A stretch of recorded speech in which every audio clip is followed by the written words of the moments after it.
شہر قم کے افسانوی فضائل۔ الا ان للجنة 8 ابواب ثلاث منها الی قم.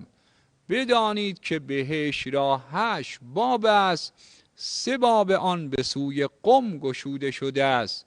آن کسانی که در قم هستند و کسانی که طبق روایت دیگر قائل به مقوله اهل قمن، یعنی عقیده مردم قم رو دارن، اینها اهل بهشت می باشن.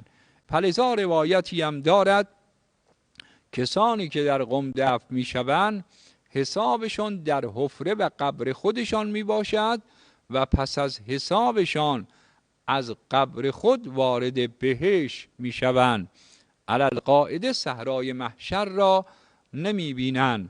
محترم ناظرین، نام نہاد شیعہ ذاکرین کی ہر کوشش اور کاوش کا نتیجہ یہ ہوتا ہے کہ کوئی بھی ہتھ کنڈا استعمال کر کے لوگوں کو راہ راست سے روک دیا جائے، توحید کے نور سے دور کر کے شرک، بدعت اور گمراہی کی تاریک وادیوں میں پھینک دیا جائے۔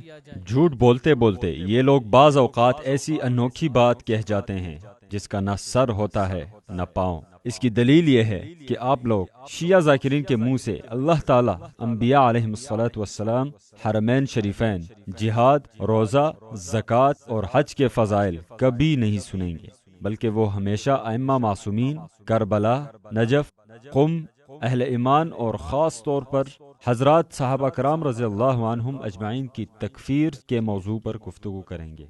جیسا کہ آپ نے اس رافضی کو سنا کہ وہ مکہ مکرمہ اور مدینہ منورہ کو چھوڑ کر قم شہر کی فضیلت بیان کر رہا ہے۔ محترم ناظرین، ہمارا ان شیعہ ذاکرین سے سوال یہ ہے کہ قرآن کریم کی کسی آیت یا حضور صلی اللہ علیہ وسلم کی کسی حدیث میں اس شہر کا تذکرہ کیوں نہیں ملتا؟ دوسری طرف قرآن کریم مقدس مقامات کا تذکرہ کرتا ہے، مگر یہ فضائل کسی شہر کے نہیں ہیں۔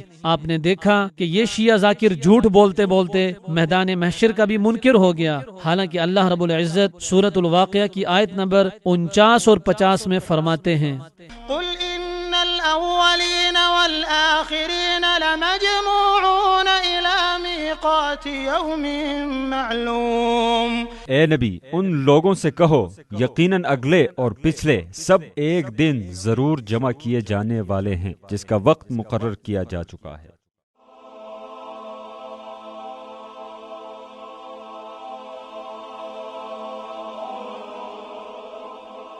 ایمان کی کرن، ہدایت کی شمع، وصال اردو۔